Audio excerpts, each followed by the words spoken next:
Reverse 1999's combat mechanics is relatively simple. However, with the simplicity, there's still quite a bit of room for optimization. In fact, with the same team, the end result can greatly differ based on how you choose to play the hand you're dealt with. For this video, I'm going to be covering one of the most important mechanics in this game, moving and fusing, because understanding this mechanic can let you get further in limbo and rate, even with the same lineup as you have right now. Just because there are two of the same card in your hand, it does not mean you should always move and fuse them. That is because in Reverse 1999, you will almost always lose multiplier when you fuse cards.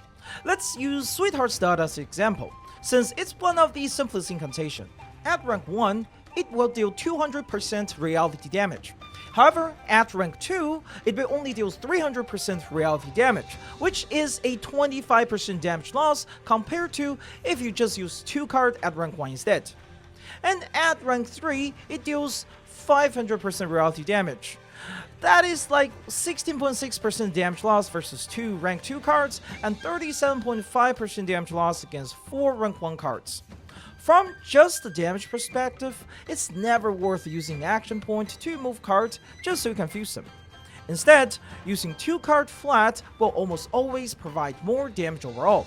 So does this mean the mechanic is simply useless? Well, there are a few advantages to moving and fusing as well. The first advantage is the more obvious one. Some of the skill have special effect that only becomes available at rank 2 or rank 3. And sometimes, stage will also have special effect that benefit specifically rank 2 or rank 3 incantations. One example is Voyager's Stellar Sympathy or Pickle's Hedonism Implementation. While both of the skill deal the same amount of damage with rank 1 and rank 2, which is 50% damage loss, the utility they provide are sometimes more valuable than the damage loss from fusing. Now, the second advantage is that moving and fusing provide 2 Moxies while using only 1 action point. The benefit for this actually varies greatly depending on the character and the situation. For the more supportive units, it's almost always worth it to fuse their card. Some support have very impactful ultimate that greatly boost the damage of your main carry, so getting higher uptime out of their ultimate will trump the little damage loss from card fusion.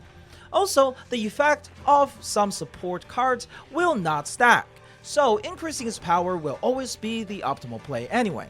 Of course, if you're just going to end up overflowing your Moxie by doing so, you probably shouldn't be moving to fuse, as this is now potentially a double DPS loss with both lost multiplier and lost Moxies. For DPS, it's a little bit more complicated, since it greatly depends on how heavily their kits leans into their ultimate and also the targeting of their attacks. To put this in perspective, I'm going to use 2 relatively extreme examples. We will have Jessica and Lydia both put into single target scenario, and for easier comparison, we're just going to speak in multiplier here. For Lydia, if she spammed rank 1 skill once into a ultimate, she would be doing 1450 damage over 6 actions, averaging around 241.6 damage per action. And if she chooses to fuse once instead, she will be doing 1275 damage over 5 actions, averaging 255 damage per action. Of course, we're completely ignoring things like Psyche, which greatly increased her single target damage compared to AoE damage, but even then this is still a 5.5% increase to damage per action. Now, this is quite different for Jessica, as her single target attack is much stronger while her ultimate is an AoE.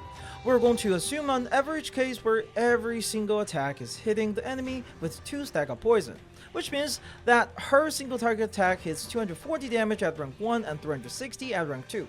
In this scenario, when using 5 ranked 1 card plus ultimate, she would be doing 1610 damage without fusing, while counting the poison damage as a part of her ultimate, averaging around 268.3 damage per action, and only 1250 damage total if she chooses to fuse once, averaging only 250 damage per action. This is, of course, taking things to the very extreme. If there are multiple targets, Jessica would be able to do more damage with ultimate, and Lydia would do more with her incantation with her AoE skill. But with that being said, for the vast majority of the time, moving and fusing is the optimal play when the ultimate is considered good for the stage. Another thing I want to bring up is that doing this speed up your rotation overall, and it might matter more than you think.